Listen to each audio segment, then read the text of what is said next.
하나님 말씀 봉독하겠습니다.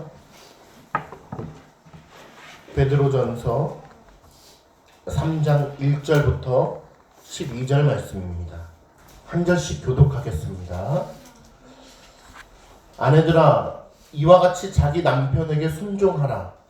이는 혹 말씀을 순종하지 않는 자라도 말로 말미암지 않고 그 아내의 행실로 말미암아 구원을 받게 하려 함이니, 너희의 부러워하며 정결한 행실을 공개하라. 너희의 단장은 머리를 꾸미고 금을 차고 아름다운 옷을 입는 외모로 하지 말고, 오직 마음에 숨은 사랑을 공유하고 단정한 신용에 썩지 않을 것으로 하라. 이는 하나님께 값진 것이니라.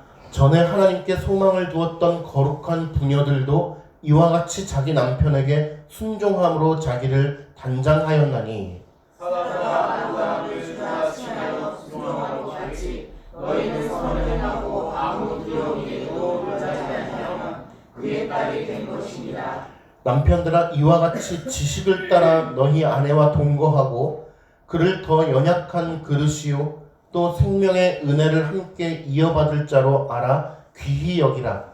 이는 너희 기도가 막히지 아니하게 하려 함이라. 마지막으로 하나님이 너희가 다 마음을 같이하여 동정하며 명제를 사랑하며 일상히 여기며 겸손하며 악을 악으로 욕을 욕으로 갚지 말고 도리어 복을 빌라. 이를 위하여 너희가 부르심을 받았으니 이는 복을 이어받게 하려 하심이라. 그러므로 생명을 사랑하고 좋은 날 보기를 원하는 자는 혀를 분하여 악한 말을 그치며 그 입술로 거짓을 말하지 말고 악에서 떠나 선을 행하고 화평을 구하며 그것을 따르라. 주의 눈은 의인을 향하시고 그의 귀는 의인의 간구에 기울이시되 주의 얼굴은 악행하는 자들을 대하시느니라. 아멘. 강윤석 강도사님께서 성도를 세우신 하나님의 섭리라는 제목으로 하나님 말씀 증거해 주시겠습니다. 같이 기도하시겠습니다. 하나님 아버지, 감사합니다. 한 주간도 우리 사랑하는 성도님들을 주님의 은혜 가운데 지켜주시고 이렇게 주님의 거룩한 날에 성도님들을 다시 귀한 주의 전에 불러 모아 주셔서 하나님 앞에 예배하게 하여 주심을 진심으로 감사를 드립니다. 이 예배를 통하여 우리가 하나님의 뜻을 깨닫게 하시고 하나님께서 우리에게 주시는 귀한 은혜들을 우리가 늘 받아 우리의 신앙의 전진의 역사가 있게 하시며 세상이 알지 못해도 우리는 하나님께 아는 백성이 되었사오니 우리가 주님 안에서 위로와 기쁨을 누릴 수 있는 거룩한 주의 백성들 모두가 되게 도와주시옵소서. 이 시간에도 하나님 말씀을 함께 상고하기 원합니다. 이 말씀을 통하여 주께서 우리에게 주시고자 하는 깊은 그 교훈의 뜻을 알게 하시며 그 말씀이 우리의 삶의 평생의 기반이 되어 우리가 주를 영화롭게 하며 세상 가운데 주의 이름을 드러내는 데 부족함이 없도록 주께서 역사하여 주시옵소서. 감사하며 살아계신 우리 주 예수님의 이름으로 기도를 드립니다. 아멘. 오늘 이곳에 오신 여러분들을 주님의 이름으로 진심으로 환영합니다. 예, 이제 베드로전서 이제 3장에 이제 우리는 이제 왔습니다. 베드로전서 3장에 왔는데 베드로전서 3장의 말씀은 이제 우리가 어떤 이제 윤리적인 내용을 보는 부분처럼 보일 수 있습니다. 물론 이제 어떤 세상을 살아가는 데 있어서 도덕적이고 윤리적인 그런 내용도 맞습니다. 맞지만 먼저 우리가 이 말씀을 대하기 전에 이 말씀이 하나님께서 우리에게 계시로 주신 말씀임을 분명히 깨닫고 우리가 이 말씀을 우리가 좀 더 하나님 말씀으로 보일 수 있는 그런 시간이 되기를 간절히 소망합니다. 여러분께서는 하나님을 어떻게 아십니까? 우리 성도님께서는 하나님을 어떻게 아십니까? 우리 눈에 하나님이 보이시지 아니하시고 하나님이 또한 물론 우리가 이제 때로는 환상을 통하여 때로는 우리가 기도함으로 말미암아 하나님의 뜻을 깨닫고 나아갈 수 있지만 보편적으로는 원칙적으로는 하나님께서는 여러분이 갖고 계시는 그 성경을 통하여 우리에게 과거나 현재나 앞으로도 말씀한다는 사실을 우리는 늘 알고 있습니다. 근데 우리가 이제 하나님에 대해서 깊이 생각을 해본다면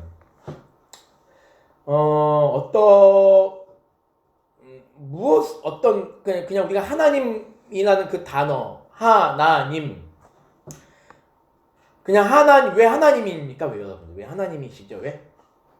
하나밖에 없습니다. 그렇죠. 예, 한 분밖에 안 계신 분이기 때문에 우리는 하나님이라고 합니다. 그거 외에는 우리는 하나님이라는 말에 대해서 어떤 정보를 얻을 수가 없습니다. 그렇죠? 하나님에게 우리는 어떤 정보가 없어요. 근데 창세기 1장 1절에 보면 그 하나님께서 우리에게 말씀하십니다. 뭐라 말씀하시죠? 태초에 하나님이 천지를 창조하시니라. 그럼 우리 그 말씀을 통해서 우리는 하나님이란 분은 모르지만 이분이 세상을 만드신 분이구나 라는 사실을 우리는 최소한 알 수 있죠. 그러면 세상을 만드셔서 뭘 어떻게 하셨냐? 그게 뭐 나에게 어떤 유익이 있느냐? 하나님의 백성인 저와 여러분들에게는 그 한 구절만 가지고도 우리는 나에게 큰 유익이, 기쁨이, 은혜가 있다는 사실을 알게 됩니다. 왜? 하나님이 세상을 만들어 주셨기 때문에 내가 지금 이 땅 가운데 존재하고 있다는 것이죠. 지금 저라는 존재가 있습니다. 여러분들이라는 존재가 있습니다. 그 존재가 어떻게 존재하게 됐을까? 하나님을 믿지 않는 사람들은 뭐 진화론을 얘기를 하겠죠. 아니면 핵이 증가되어서 갑자기 터져가지고 미생물이 출현하고 그 미생물이 다시 이제 고등동물로 계속 이렇게 변화되어 나간다. 우주의 생성 원리도 어떤 신이 만든 것이 아니라 저절로 어떤 원리에 의해서 이제 생기지 않았느냐라는 그 가정 추측을 하게 됩니다. 근데 하나님을 믿는 저와 여러분들은 어떤 생각을 하죠? 나라는 존재가 땅에 발을 딛고 서 있는 것 자체가 하나님의 은혜다라는 사실을 깨닫고 그것을 신앙으로 고백하게 됩니다. 창세기 1장 1절의 말씀 한 구절만 보더라도 하나님께서 우리에게 주시는 은혜가 굉장히 풍성합니다. 그래서 우리는 창세기 1장 1절을 해석할 때도 그냥 단순히 하나님이 세상을 만드시고 우리를 이 땅 가운데 거하게 하셨구나 라고만 만족할 것이 아니라 그 말씀을 통해서도 우리는 그러면 하나님이 나에게 어떤 분이신가에 대해서 우리는 깊게 생각할 필요가 있다라는 생각이 듭니다. 여러분께서는 태양을 보면서 어떤 생각을 하십니까? 태양을 보시면서 하나님의 말씀을 이루시는 분은 누구시죠? 하나님 외에는 없으십니다. 하나님의 말씀을 이루시는 분은 우리가 아니라 하나님이시죠. 이 하나님의 말씀이 우리에게 보여주는 건 뭐냐면 표상입니다. 어떤 표상이냐면 하나님에 대한 표상을 우리에게 보여주고 있습니다. 우리가 그토록 믿고 의지하는 하나님이 어떤 분이신가를 우리에게 보여주신다는 것입니다. 하나님께서 태양을 만드셨다고 하셨을 때 태양을 통해서 우리에게 보여주시고자 하시는 하나님의 표상이 무엇입니까? 많은 사람들은 옛날에 어저께 아침에 잠깐 여러분도 잘 보시는 프로그램이 있을 텐데 걸어서 세계 속으로라는 그런 프로그램을 봤는데 아직도 불이나 태양 아니면 산을 신으로 섬기는 게 아니라 여러분이 먹고 마시는 물을 신으로 섬기는 나라가 부족이 있더라고요. 그 물이 신입니다. 많은 사람들은 산을 섬기는 사람도 있고 그래서 산신이 있고 그렇죠. 태양을 섬기고 하지만 우리는 그 모든 것들이 하나님께서 우리를 위해서 창조하신 피조물임을 우리는 알게 됩니다. 그러면 제가 방금 전에 태양에 대해서 말씀드렸는데 태양이 우리에게 보여주는 건 바로 뭐죠? 태양이 우리에게 보여주는 건 바로 하나님이시죠. 우리 호진이가 앉아있는데 우리 호진이한테 한번 질문 한번 해볼게요. 우리 호진이는 햇님을 보죠. 햇님, 방긋방긋 햇님. 햇님을 보면서 뭘 느껴요? 방긋방긋 웃는 햇님을 보면서 뭘 느껴요? 창피해요? 자, 해는 하나님의 자녀들이나 하나님 믿지 않는 모든 사람들에게 골고루 비춰집니다. 비도 역시 골고루 내리죠. 그 모든 공기와 모든 마실 것과 모든 먹을 것들, 활동할 수 있는 건강, 이 모든 것들이 하나님의 백성에게만 있는 것이 아니고 하나님을 믿지 않는 모든 사람들에게 골고루 내려집니다. 단순히 하나만 예를 들어서 태양은 역시 하나님의 그 크신 긍휼의 사랑을 우리에게 보여주고 있습니다. 창세기부터 요한계시록까지 모든 성경 66권은 그분이 누구신가에 대해서 우리에게 보여주고 있습니다. 더 깊게 나간다면 하나님이 택하신 당신의 백성들을 향하신 무궁무진한 사랑에 대해서 우리에게 보여주고 있는 것입니다.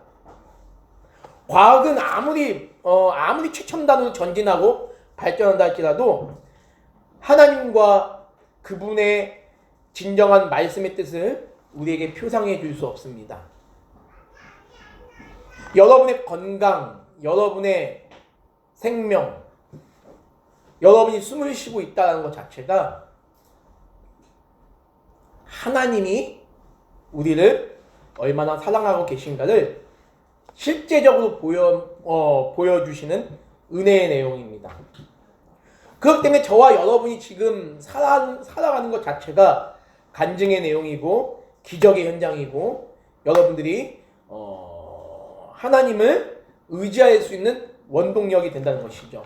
오늘 베드로전서 3장의 말씀 역시 우리가 그런 차원에서 이해를 하실 필요가 있겠다는 생각을 하게 됩니다. 단순히 윤리적인 개념이 아니라 하나님이 이 말씀을 통해서 하나님 자신은 어떻게 우리에게 표상하고 계시는가, 우리는 이것을 우리가 기억하셨으면 좋겠습니다. 그런 하나님께서는 베드로라는 사도를 통하여 2000년 전에 이 말씀을 기록하게 하셨고 이 말씀의 그 시대적이고 역사적인 배경을 이해함을 통하여 우리가 이 말씀의 본의를 깨달을 수 있게끔 역사하십니다. 1절 한번 보도록 하겠습니다. 아내들아 이와 같이 자기 남편에게 순종하라. 이는 혹 말씀은 순종하지 않는 자라도 말로 말미암지 않고 그 아내의 행실로 말미암아 구원을 받게 하려 함이니. 당시 베드로 사도가 살던 유대라는 나라, 유대라는 그 지역, 이스라엘은 그 지역을 우리가 좀 알 필요가 있습니다. 로마가 이제 이스라엘을 이제 지배하게 되고 이스라엘 가운데 이제 계급이 생기면서 어느 나라나 마찬가지인 것 같아요. 우리나라도 마찬가지고 예전에 이상하게 그 여자는 남자보다 아래였던 그런 시절이 있었던, 최근까지 한 4, 50년 전까지만 해도 5, 60년 전까지만 해도 그런 잊지 말아야 될 그런 관습들이 있었던 것 같습니다. 근데 특별히 로마 제국 하에 있던 유대 백성들에게 있어서 여자는 거의 종과 같은 그런 역할을 감당했었습니다. 근데 이제 이 로마 제국 내 기독교가 전파가 되면서 기독교의 핵심적인 사상은 바로 뭐다? 하나님 앞에서 남자와 여자의 평등을 이야기하고 있습니다. 남자와 여자는 하나님께서 귀히 만드신 아름다운 피조물이고 아름다운 결정체다라는 사실을 우리에게 보여주고 있습니다. 그렇기 때문에 이제 어떤 아내가 그러니까 여자가 남자보다 낮아서 복종하는 그런 개념이 아니라 지금 베드로전서 3장 1절의 말씀은 그리스도인이라면 과연 어떠한 모습으로 아내는 남편은 아내를 대해야 될 것인지에 대해서 보여주고 있습니다. 이 말씀에 보면 하나님이란 말이 전혀 나오지 않습니다. 하나님이란 단어가 나오지 않지만 제가 처음에 말씀드렸다시피 이 말씀을 우리가 이해해야 하나님에 대해서 또한 우리가 이해할 수 있다는 것이고 교회에 대해서 또한 이해할 수가 있다는 사실을 우리는 볼 수가 있습니다. 지금 사도 베드로는 늘 제가 이 베드로전서를 여러분과 함께 나누면서 늘 얘기하는 거지만 사도 베드로는 지금 죽음을 앞에 두고 있는 상황에 있습니다. 그리고 머지않아서 장차 로마 제국에 기독교 박해가 있다는 사실을 뻔히 알고 있기 때문에 지금 사도의 심정은 뭐죠? 둘 중에 하나입니다. 어떤 거죠?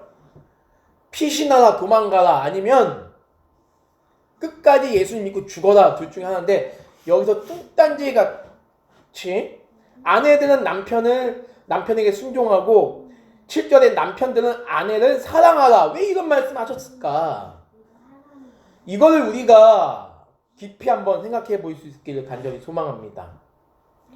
이거를 단지 부부관계의 어떤 그런 계명으로만 우리가 생각한다면 여기서 해답이 나오지 않습니다.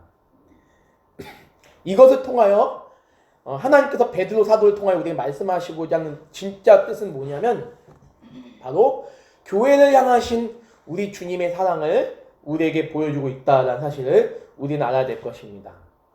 그렇지만 그런 표상을 드러내기 전에 먼저 우리 삶 속에서 우리가 눈으로 바라봐야 될 것들, 우리가 직접 우리가 삶에서 경험해야 될 것들, 부부끼리의 관계, 부모와 자녀 간의 관계, 내 이웃과의 관계, 이 모든 것들의 관계가 원만히 설정되어져야 우리는 하나님을 제대로 알 수 있고 하나님을 제대로 섬길 수 있다는 사실을 여기 말씀을 통하여 우리에게 보여주고 있습니다. 저는 이 말씀을 묵상하면서 부부간의 아내와 남편 간의 진정한 사랑의 모습이 어떤 것인가를 함께 생각하게 되었습니다. 아내들아 이와 같이 자기 남편에게 순종하라. 자, 이와 같이 자기 남편에게 순종하라. 이와 같이가 무엇이냐면 2장 말씀을 우리가 봐야 될 필요가 있습니다. 22절부터 24절까지를 같이 읽겠습니다. 베드로전서 2장 22절부터 24절까지 말씀을 같이 읽겠습니다. 시작.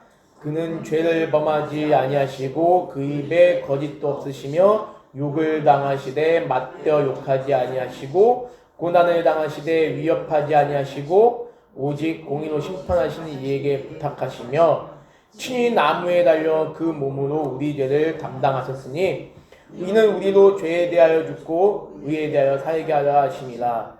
그가 채찍에 맞음으로 너희는 나음을 얻었나니.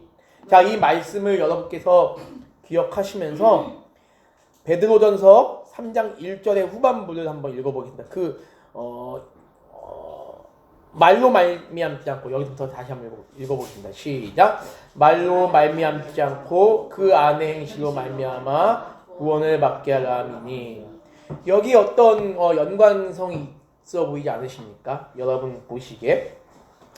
자, 아내들은 쉽게 말해서 이것이죠. 아내들은 자기 남편에게 어떻게 순종하라? 바로 예수님께서 우리 하나님 성부에게 순종하신 것처럼 아내는 남편에게 순종하라. 자, 그러면 예수님께서 그렇게 순종하신 결과가 24절에 나오죠. 우리로 죄에 대하여 죽고 의에 대하여 살게 하려 하심이라. 그가 채찍에 맞음으로 우리가 못 입었다? 나음을 입었다. 나음을 얻었다. 자, 우리가 초대교회 역사를 보면 그런 역사 가운데 참 재미난 일들이 많이 있습니다. 어떤 일들이 많이 있냐면 정말 신앙의 그런 선진들이 많이 있습니다. 많이 있는데 특별히 그 여성들의 역사가 굉장히 중요합니다. 이 여성들의 이야기를 들어보면 이 여성들의 그런 숭고한 그런 사랑의 헌신, 그런 진정으로 남편을 사랑하고 그렇게 헌신했던 모습 말미암아 초대교회사에서 보니까 남편들이 나중에 예수님을 믿어서 함께 순교의 그 길까지 갔던 그런 이야기들이 참 많이 있습니다. 여러분께서 지금은 천주교의 성인인데요. 물론 이제 엄밀히 따지면 천주교의 성인이 될 수 없죠. 우리 초대교회 훌륭한 그런 신앙의 선배 중에 여성이 있습니다. 여러분께서도 너무나도 이름은 익숙하게 잘 아시는 분인데 수잔나라는 그런 여성이 있습니다. 아마 그런 여러 이름 때문에 미국에서는 그런 성들이 생기지 않았는가 싶은데 그 수잔나라는 여성은 어느 한 장군의 그런 아내였던 사람인데요. 이 장군은 예수님 믿지 않던 사람입니다. 어떤 장군이냐? 로마 제국의 부속된 장군인데 유대를 관할하는 한 명 장군이었습니다. 근데 이 장군의 아내가 수잔나였는데 이 수잔나는 남편을 위해서 늘 기도를 하고 주변 사람들에게 칭송을 받았던 그런 인물이었습니다. 근데 그 수잔나라는 여성이 남편을 너무나도 사랑했죠. 물론 그 장군이었던 그 남편 역시 아내인 수잔나를 굉장히 사랑했습니다. 이 아내를 위해서 늘 기도하고 늘 이 아내가 이 남편에게 하나님의 말씀을 전했다라고 역사에 나와 있습니다. 근데 어느 날은 이 남편이 일을 마치고 귀가를 하는데 아내가 열심히 자기를 위해서 기도하는 모습을 보았다는 겁니다. 기도하는 모습을 보았는데 이 아내의 그 기도하는 모습에 이 남편의 마음이 녹아지더라는 거예요. 녹아지는데 중요한 건 뭐냐면 이제 기독교 박해가 이제 시작이 되었습니다. 기독교 박해가 시작이 되었는데 이 수잔나라는 여자가 밀고로 말미암아 누가 이제 고자질함을 말미암아 붙잡히게 되었습니다. 붙잡히게 되었는데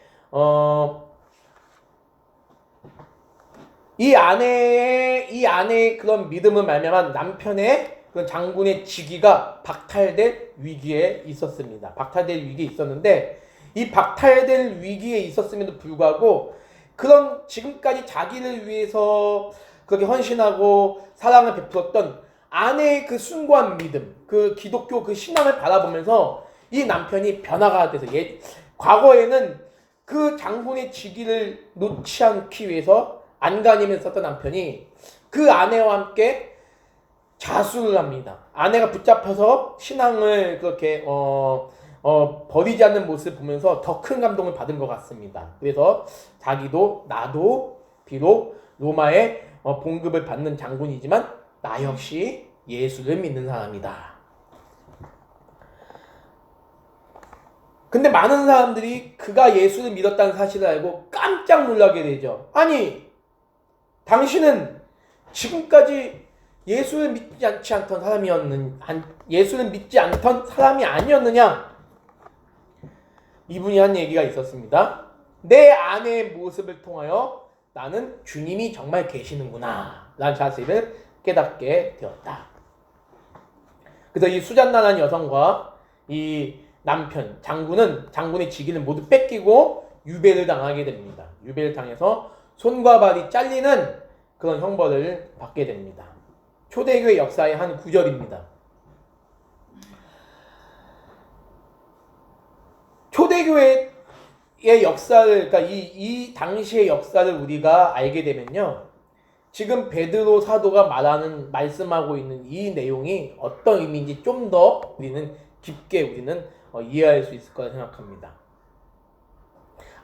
여자 아내들은 단순히 그냥 여성들만을 지칭하는 것이 아니라 교회 성도들을 지칭하고 있습니다.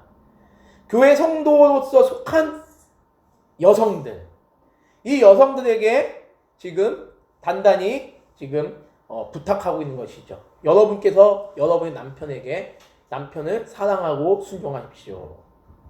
그러면 그들이 혹시 몰라도 그들이 주님을 믿게 될 수 있지 않겠습니까? 그 안의 행실로 말미암아 구원을 받게 한다. 자, 그러면 단순히 이것이 어떤 그런 남편에게만 순종하라는 개념일까? 그건 아니라는 것이죠. 이 말씀을 통하여 우리 주님이 우리에게 보여주시고자 하는 건 뭐냐면, 아내된 우리들이, 그러니까 신부된 저와 여러분들이 어떻게 세상 가운데서 남편된 예수 그리스도를 어떻게 사랑하며 나아가야 될 것이냐, 어떻게 우리 주님에게 순종하며 나아가야 될 것이냐라는 것을 우리에게 보여주고 있다는 것입니다. 우리의 그런 순종, 우리가 위에 읽었던 베드로전서 2장 22절부터 24절까지 나왔던 말씀대로 예수께서 어떻게 성부 하나님께 순종하셨느냐, 그 순종의 모습처럼 우리 하나님의 백성들이 그런 순종의 자세로 주님을 섬겨야 된다는 사실을 우리에게 보여주고 있습니다. 그런 주님의 그 삶의 모습을 통하여 수많은 죄인들이 의인이 되는 역사가 일어났던 것처럼, 주님의 몸된 교회를 이루는 우리 성도님들이 주님을 위해서 우리가 살아갈 때 과연 이 땅 가운데 복음의 역사의 진전이 있을 것이라는 사실을 본문의 말씀을 통하여 우리에게 보여주고 있습니다. 우리의 행실, 우리의 삶, 그 모든 것에는 도덕적인 모든 것들, 윤리적인 모든 것들이 다 포함이 되어져 있습니다. 교회는 어떤 것입니까? 바로 하나님을 드러내는 표상의 존재입니다. 만약에 교회가 하나님을 드러내지 못한다면 교회는 교회로서의 그 존재의 역할의 가치가 없어지는 거나 마찬가지입니다. 우리 세상 가운데 하나님의 말씀을 전해야 합니다. 물론 말로써도 열심히 전해야 되겠죠. 3장 1절에 보니까 말로 말미암지 않고 그 안의 행실로 말미암아 구원을 받게 하라니, 우리는 우리의 행실로 우리의 모습을 통하여 하나님을 세상 가운데 드러내야 될 줄 믿습니다. 창세기 2장 20절부터 23절까지 말씀을 보면 하나님께서 아담을 통하여 여자를 창조하신 그 신비한 목적이 나타나 있습니다. 목적과 모습이 나타나 있습니다.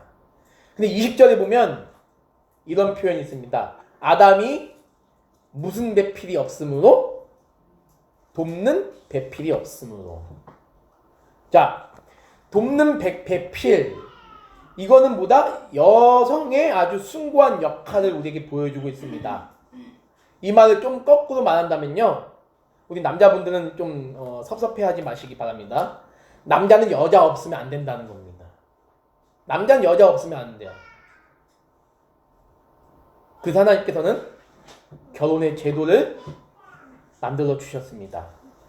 혼인의 신성함, 혼인을 귀히 여기라, 우리 주님의 말씀입니다. 근데 하나님이 아담을 깊이 잠들게 하신 후에 아담의 몸에서 갈빗대를 취하셨다라고 21절에 나오거든요. 창세기 2장 21절에.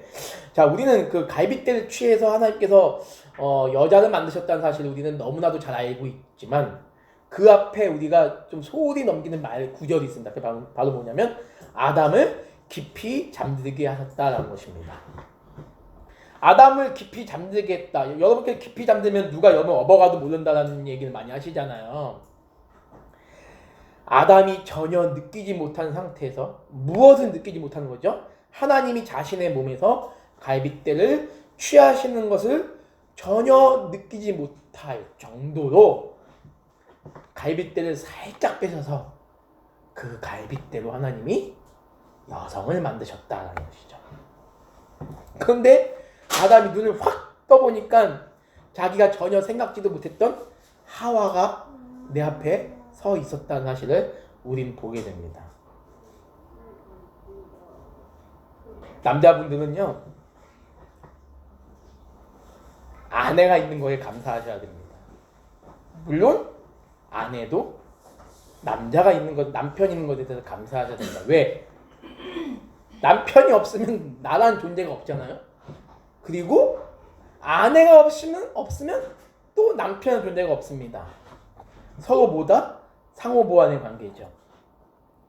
그래서 아내는 전적으로 하나님의 은혜의 선물임을 창세기에서부터 이미 우리에게 보여주고 있습니다. 그러다 보니까 아담이 고백한 내용이 있죠. 최고의 사랑의 언어를 고백했습니다. 그 어떤 사랑의 언어도 이 사랑의 언어만큼 풍성한 의미가 담겨져 있지 못합니다. 바로 뭐죠? 여러분 혹시 외우시나요? 이는 내 뼈 중에 뼈요 살 중에 살이다. 아내를 향한 남편의 최고의 언어, 최고의 사랑의 언어. 내 뼈 중에 뼈요 살 중에 살이다. 7절까지는 아직 말씀이 넘어가지 않았지만 7절에 이걸 통해서 볼 때 남편은 아내를 극진히 존대해 주어야 될 필요성이 있음을 우리에게 보여줍니다. 저는 아직 결혼은 못했죠. 제가 안 했다고 얘기하면 거짓말이고 못했습니다. 그래서 제가 이제 남편과 아내의 역할, 이제 부모님을 보면서는 물론 알지만 내가 결혼을 하지 않았는데 무슨 아내 역할 제가 어떻게 알겠습니까? 그래서 제가 잠시 제가 예전에 이제 교제했던 여자친구를 떠올리면서 제가 말씀을 준비를 했는데 이러한 사랑의 원리를 내가 제대로 알았더라면 모든 남녀들이 헤어지잖아요. 헤어지고 만나고 하는데 이러한 사랑의 원리를 제가 알았더라면 과연 헤어졌을까라는 그런 생각을 하게 됩니다. 그래서 있을 때 잘하자. 버스가 떠난 다음에 후회하는 건 아무 소용이 없더라고요. 하나님의 말씀은요 하나도 우리 삶에 있어서 도움이 되지 않는 것이 전혀 없습니다. 우리는 아내를 정말 사랑하고 아내는 남편을 순종할 수 있어야 합니다. 이것이 우리 하나님의 말씀입니다. 다시 한번 말씀드리지만 아내가 남편에게 순종하는 의미는 어떤 순서의 차이입니다. 창조 원리에 의해서 하나님께서 먼저 남자를 창조하시고 그 다음에 여자를 창조하신 것이기 때문에 아내가 남편을 순종하는 것이지 아내가 낮고 남편이 높아서 아내가 남편에게 순종하라는 개념이 아닙니다. 여성을 함부로 대하든지 남편을 함부로 대하는 것은 바로 뭐다?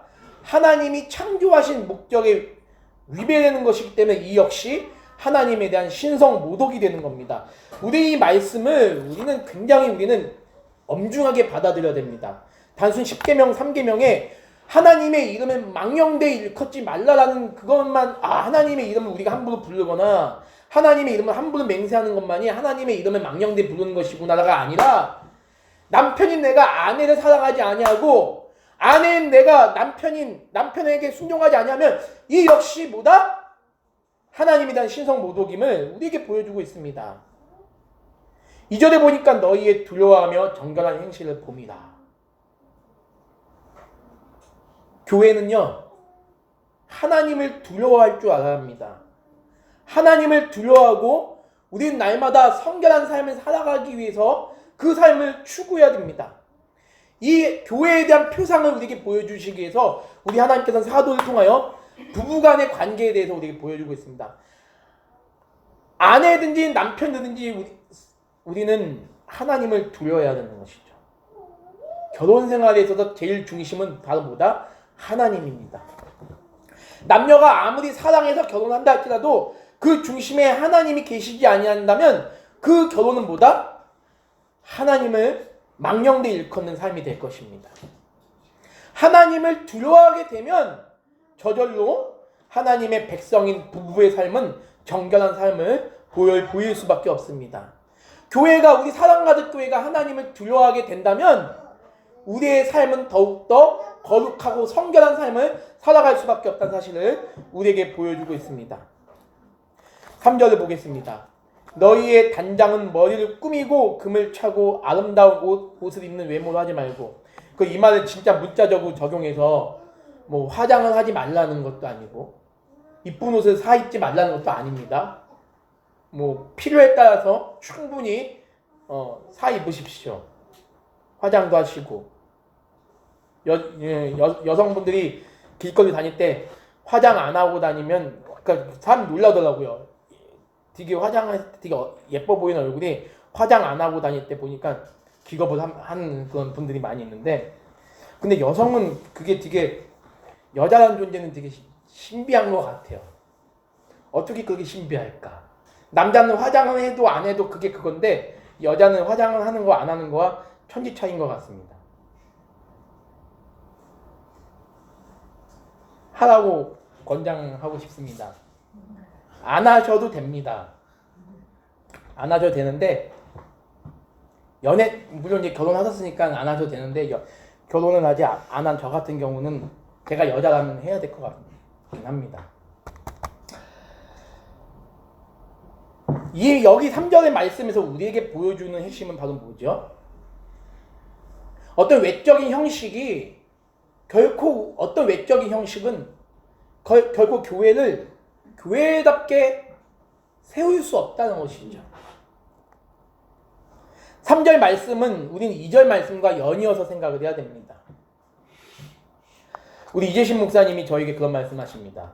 강도사님, 외모는 끝이에요. 결혼하면 그 사람을 진정 사랑하느냐, 그 사람의 내면, 그것이 중요합니다. 저한테 우리 이재신 목사님이 얘기를 하셨습니다. 맞는 것 같아요. 아무리 이쁘고 아무리 옷을 잘 입고 아무리 키가 크고 아무리 잘생긴 남자라도 할지라도, 여자라고 할지라도 한 1년 지나면 그냥 그게 그걸 것 같아요.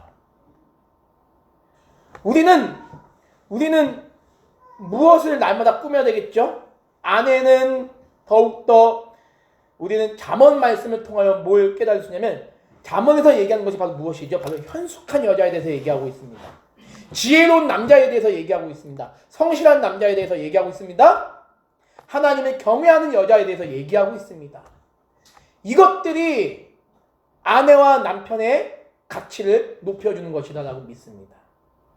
남자와 여자의 가치를 높여주는 것이죠. 그것들은 결코 썩지 않는 것들입니다. 우리의 외모, 우리의 건강, 우리 육신은 점점 후퇴해 가고 있지만 하나님의 말씀은 결코 후퇴하지 않습니다. 오직 마음에 숨은 사람을 온유하고 안정한 심령에 썩지 아니할 것을 하라. 이는 하나님 앞에 값진 것이니라. 하나님은 우리의 내면을 보시고 우리의 주님을 향한 순수함을 보실 줄 믿습니다. 우리 사랑 가득 교회가 그런 교회가 되기를 간절히 소망합니다. 여러분들의 부부 관계가 그런 관계가 되어지기를 간절히 소망합니다. 5절 말씀 보겠습니다. 전에 하나님께 소망을 두었던 거룩한 부녀들도 이와 같이 자기 남편에게 순종함으로 자기를 단장하였나니. 순종함으로 단장했다. 어떤 외형적인 것을 막 추구해서 단장한 것이 아니라 하나님께서 나에게 허락해 주신 배필인 남편에게 순종함으로, 그것이 뭐다? 그것 자체가 이미 뭐다? 단장이라는 것이죠. 부부 클리닉 사랑과 전쟁, 요즘도 하는지 모르겠는데 예전에는 몇 번 봤거든요. 많이 봤는데 그걸 보면 참 여러 가지 참 그런 갈등적인 그런 요소들을 이제 많이 보게 되는데, 그런 이제 뭐 해결 방법이 여러 가지가 있죠. 여러 가지가 있는데, 근데 안타까운 건 뭐냐면 하나님께서 우리에게 주시는 그 해결 방식이 전혀, 물론 이제 세상적인 방송이기 때문에 어쩔 수 없지만 하나님께서 우리에게 주시는 그런 해결 방식이 전혀 드러나지 않는다는 겁니다.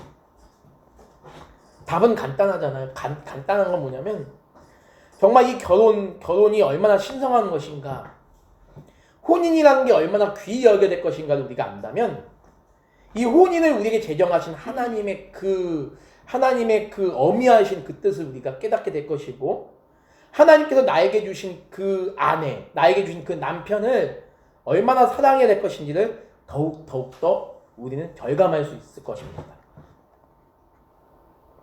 이런 모습을 통하여 하나님께서는 우리에게 계속적으로 요구하시는 것이 바로 뭐다?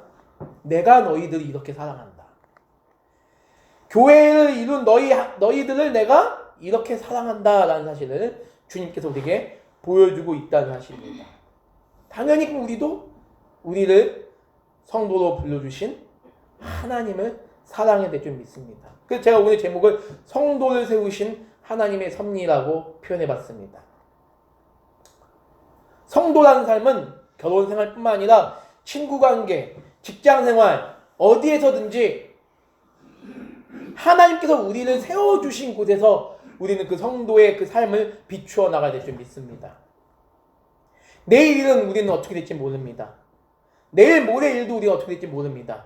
분명한 것은 하나님께서 우리를 성도로 세워주셔서 우리를 어디로 불러가 주시든지 간에 우리는 그곳에서 우리는 성도의 사명을 다해야 된다는 사실을 우리에게 말씀하고 있습니다. 사도는 참된 그 아내의 표본으로 6절에 사라를 우리에게 소개하고 있습니다. 여러분, 사라가 누군지 너무나 잘 아시죠? 바로 아브라함의 아내입니다. 사라가 아브라함을 주라 칭하여 순종한 것 같이 주라 칭하였다라는 거죠. 주라. 여기서 주라는 표현은요, 우리가 예수님을 주라고 표현하는 것과 똑같은 표현입니다. 그만큼 존중하고 그만큼 순종했다는 사실을 우리에게 보여주고 있습니다. 너희가 선을 행하고 아무 두려움 인에도 놀라지 아니하면, 만약에 정말 우리 하나님 말씀에 순종한다면, 우리가 정말 남편은 아내를 사랑하고 아내는 남편에게 순종한다면 두려운 게 없죠. 그런 두려운 일에도 놀라지 아니하면 누구의 딸이 된 것이다? 사라의 영적인 후손이 되었다라는 사실을 우리에게 보여주고 있습니다. 하나님의 백성된 여러분들께서 그러한 자세를 가지고 우리가 하나님 말씀을 따라가시기를 간절히 소망합니다. 아내는 그런 모습으로 살아서 정말 사라의 후손들인 여러분 되시길 간절히 소망합니다. 남편들은 다 아브라함의 후손과 같은 그런 귀한 믿음을 날마다 소유하시기를 간절히 소망합니다. 지금 핍박을 앞에 두고 있는 사도의 그 절실한 심정은 지금 교회를 이룬 그 성도의 가정들이 믿음 안에서 굳건히 서가기를 간절히 바라고 있는 그런 마음입니다. 그래서 이런 외침이 있는 거예요. 아내는 남편에게 끝까지 순종하고, 핍박이 더하면 더할수록 더 순종하고 더 남편 위해 기도하고, 남편은 아내를 더욱더 사랑하라. 7절을 봅니다. 남편들아, 이와 같이 지식을 따라. 어떤 지식을 의미합니까? 뒤에 나오죠. 너희 아내와 동거하고 그를 더 연약한 그릇이요 또 생명의 은혜를 함께 이어받을 자로 알아 귀히 여기라. 하나님께서 우리에게 주신 그 은혜를 따라서 우리는 남편들은 아내를 사랑하고 그를 연약한 그릇으로, 아무래도 남자보다는 여성이 좀 더 약하다라는 이제 생각을 이제 우리는 갖게 됩니다. 실제적으로 신체적으로는 마찬가지고요. 그리고 어떤 감정적인 부분에서나 그런 부분에서도 충분히 그럴 수 있다고 생각합니다. 그렇기 때문에 우리는 남편 되신 여러분께서는 아내를 그런 마음으로 더 사랑해 주시기를 간절히 소망합니다. 교회는 연약합니다. 교회를 이룬 성도들은 연약합니다. 그러나 남편 되신 우리 예수님은 아주 강력하신 분이십니다. 연약한 우리를 위해서 주님이 오늘도 내일도 우리를 위해서 중보하시고 우리를 사랑으로 늘 지켜주신다는 사실을 믿으시기를 간절히 소망합니다. 그런 믿음으로 우리의 연약성을 인정하시고 우리는 우리의 힘으로는 도저히 살아갈 수 없는 연약성을 인정하시고 우리는 날마다 주님을 붙잡고 나아갈 수 있는 거룩한 주님의 백성들 모두가 되시기를 간절히 소망합니다. 우리가 이런 모습을 살지 아니한다면 우리가 우리 주님을 그런 식으로 대하지 아니한다면 우리의 기도는 막힐 수밖에 없습니다. 정말 남편들이 하나님 믿는다 하나님 믿는다 치더라도 아내를 이런 마음으로 사랑하지 않는다면 그 역시 하나님 앞에 뭐 하는 것이죠? 죄 짓는 것입니다. 죄를 지면 우리는 뭐가 되죠? 기도가 막히잖아요. 어떤 죄든지 기도가 막히게 됩니다. 하나님과의 소통이 막히게 되는 것만큼 힘들고 불행한 일도 없습니다. 부부끼리의 사랑이 이렇게 중요하고 이 부부끼리의 사랑이 우리에게 표상해 주는 건 바로 뭐다? 하나님과 교회의 관계를 우리에게 보여주는 것입니다. 교회가 진정 건강해지기 위해서는 우리의 연약성을 인정하고 우리의 모든 강함을 내려놓고 오직 주 예수님만이 우리의 참된 위로자이심을 우리가 붙들고 나아가는 것만이 우리 사랑가득 교회의 유일한 삶의 길이 될 줄 믿습니다. 8절 말씀을 보겠습니다. 마지막으로 말하노니 너희가 다 마음을 같이하여 동정하며 형제를 사랑하며 불쌍히 여기며 겸손하며 너무나도 우리가 잘 알고 있는 말씀이죠. 이거는 이제 부부관계의 모든 이제 내용을 떠나서 하나님의 백성들이 함께 해나가야 될 일입니다. 악을 악으로 욕을 욕으로 갚지 말고 도리어 복을 빌라. 이를 위하여 너희가 부르심을 받았으니 이는 복을 이어받게 하려 하심이라. 자, 어떤 부르심을 받은 겁니까 우리가? 왜 우리가 부르심을 받은 것이죠? 성령의 열매가 무엇입니까? 성령의 열매는 하나님의 형상을 닮아가는 것이 성령의 열매입니다. 성령의 9가지 열매는 우리가 늘 추구해 나가는 것이죠. 그 9가지 열매를 통해서 우리에게 주님이 요구하신 건 뭐냐? 바로 너희가 구원받은 백성으로서 뭐가 되어야 된다? 하나님의 형상을 닮아가라. 예수님이 우리를 구원하시기 위해서 십자가에서 그 모진 고난을 받으신 그 이유는 우리의 하나님의 형상을 회복하게 하여 주시기 위함이셨습니다. 이러한 모습이 우리에게 날마다 있기를 간절히 소망합니다.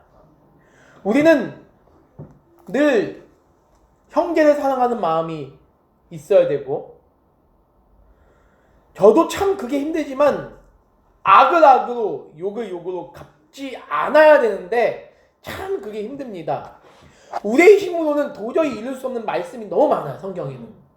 오직 성령님이 우리 가운데 내주하셔서 우리를 그런 사람으로 만들어 가시기를 간절히 소망할 뿐입니다. 이제 로마의 거대한 핍박이 이제 초대교회를 향해서 이제 물밀듯이 닥쳐올 것입니다. 이때 그들을 어떻게 해야 된다? 저주하고 그들과 칼과 창으로 싸워서 그들을 죽여서 우리의 신앙을 지켜나가는 것이 아니라 그들이 우리에게 창을 들고 우리를 찔러 죽인다 할지라도 우리는 그들을 위해서 우리는 뭐 해야 된다? 기도해야 된다. 예수님께서 십자가에서 죽으실 때 자기를 조롱하고 자기의 침을 뱉고 칙칙을 때렸던 그 로마 병사들 그리고 이스라엘 백성들 향해서 우리 주님이 저주를 퍼붓지 않으시지 않았습니까?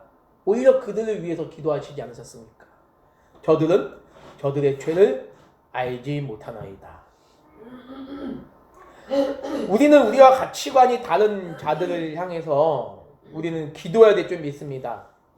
물론 분명한 것은 지금 베드로가 무턱대고 지금 우리의 신앙을 지킨다 할지라도 저들이 우리를 죽이고자 할 때 우리의 몸을 그대로 갖다 대라는 것은 아닙니다. 때로는 우리는 우리의 신앙을 지키기 위해서 싸워야 될 필요성이 있습니다. 하지만 싸우는 대상은 저들이 아니라 뭐다? 바로 사탄입니다. 저들이 언제든지 자신들의 죄를 회개하고 나올 때는 우리는 그들을 용서할 수 있는 그런 여유가 있어야 됩니다. 그들을 용서하고 그들에게 복음을 전할 수 있는 그런 역사가 있어야 될 줄 믿습니다. 하지만 사탄의 공격이 끝까지 우리에게 강력하게 불어닥친다면 우리는 죽을 각오를 하고 우리는 하나님의 말씀을 지키기 위해서 우리는 싸워야 됩니다. 그렇지만 그 싸움의 목적은 바로 뭐다? 그 싸우는 그 눈에 보이는 자들이 아니라 그들을 뒤에서 조종하고 있는 사탄이 우리의 진정한 적인 줄 믿습니다. 악을 악으로 욕을 욕으로 갚지 말고 오직 그들을 위해서 복을 비는 우리가 되기를 간절히 소망합니다. 이 계명이 어렵습니다. 어려워도 주님, 내가 이 계명을 지킬 수 있도록 힘을 더하여 주십시오. 주님이 이 말씀을 이룰 수 있는 능력을 저에게 부어 주시옵소서. 10절과 11절, 12절의 말씀은 우리가 너무나도 성도로서 너무나도 당연히 우리가 지켜야 될 모습입니다.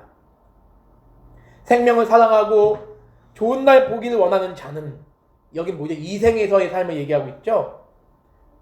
우리는 이거는 뭐 도덕적으로나 뭐 윤리적으로나 당연한 얘기입니다. 혀를 금하여 악한 말을 그치고 그 입술로 거짓을 말하지 아니한다. 근데 이거는 믿지 않는 자들에게나 우리가 똑같다라고 생각하시면 또 안 돼요. 하나님을 믿는 성도에게는 이 말씀이 더 한 단계 품위 있는 말씀이 될 줄 믿습니다.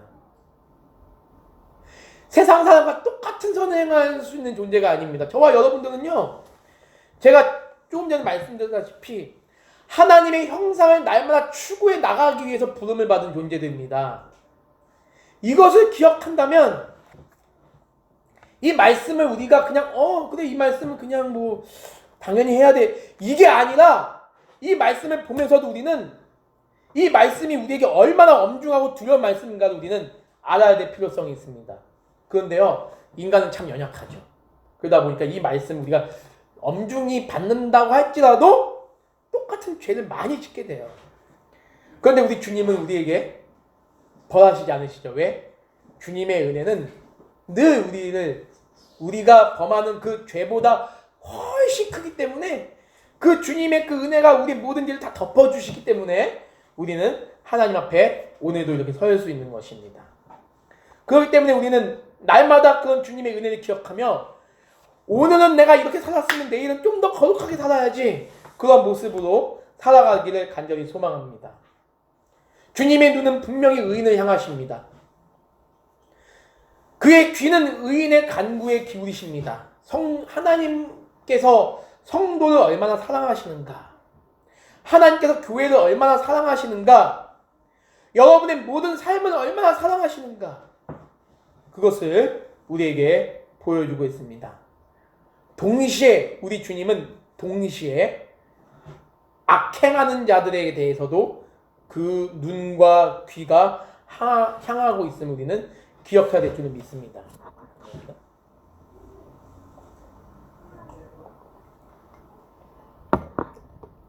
악인의 형통을 부러워하지 마시고 악인의 잘됨을 부러워하지 마시기 바랍니다. 이미 우리는 부러움의 대상이 아니라 이미 하나님의 형상의 그 반열에 오른 지체들입니다. 그것을 기억하셨으면 좋겠습니다. 말씀의 결론을 맺겠습니다. 하나님께서는 말씀을 통하여 끊임없이 우리에게 하나님 자신을 보여주고 계십니다. 그 하나님이 어떤 분이시고 그 하나님이 우리에게 요구하시는 것이 무엇인가를 우리에게 보여주고 계십니다. 그러나 우리의 연약성은 하나님을 스스로 알 수가 없습니다. 그러다 보니까 하나님께서 우리에게 보여주신 표상의 근원이신 예수님께서 이 땅에 오셔서 자신이 삶으로 그것을 어떻게 살아야 될 것인가, 교회가 어떻게 살아야 될 것이고 주의 백성들이 어떻게 살아야 될 것인가를 우리에게 보여주시고 승천하셨습니다. 우리는 그 주님을 의지함으로 말미암아 우리가 비록 부족하다 할지라도 우리가 이 말씀을 여전히 지키지 못한다 할지라도 우리는 주님의 은혜로 말미암아 우리는 마치 이 말씀을 다 지키는 것처럼 주님께서 우리를 인정해 주시게 되었습니다. 그런 은혜를 기억하시면서 늘 주님께 감사의 찬양을 올려드릴 수 있는 우리 믿음의 성도님 모두가 되시기를 간절히 소망합니다. 우리 사랑 가득 교회가 그런 역할을 충분히 감당함으로써 이 세상 가운데 아내가 남편에게 순종함으로 남편이 아내에게 남편을 사랑함으로 하나님 영광이 드러나고 복음이 증거되는 것처럼 우리 사랑 가득 교회 모든 성도님들 삶이 그런 삶이 되어서 수많은 죽어간 영혼들에게 복음이 전달되고 예수님의 향기가 드러나는 역사가 일어나기를 간절히 소망합니다. 기도하겠습니다. 하나님 아버지 참으로 감사드립니다. 주님께서 늘 우리에게 말씀하시는 것처럼 끊임없이 늘 주님의 뜻을 우리가 묵상함으로 주께서 원하시는 삶을 살아갈 수 있도록 우리를 붙잡아 주시옵소서. 부부관계를 통하여 형제 사랑을 통하여 이웃 사랑을 통하여 우리가 주님을 어떻게 섬겨야 될 것인가를 다시 한번 묵상하게 됩니다. 주님을 우리가 섬길 때 우리가 그냥 늘 우리가 생각했던 것처럼 그냥 보통 그런 삶의 모습을 섬기는 것이 아니라 나는 지금 현재 하나님의 형상을 날마다 닮아가고 있는 삶을 살아가고 있구나 라는 그 사실을 우리가 잊지 말게 하시고 이 말씀을 우리가 늘 엄중히 받아들여 늘 주님의 백성으로서의 부족함이 없는 삶을 살아갈 수 있도록 주님 도와주시옵소서. 이 삶을 통하여 하나님의 복음이 증거되는 역사가 있게 하시고 우리 사랑가득 교회가 더욱더 믿음 가운데서 든든히 서갈 수 있는 역사가 있게 주께서 친히 보호하시고 인도하여 주시옵소서. 아멘. 감사하며 살아계신 우리 주 예수님의 이름으로 기도를 드립니다.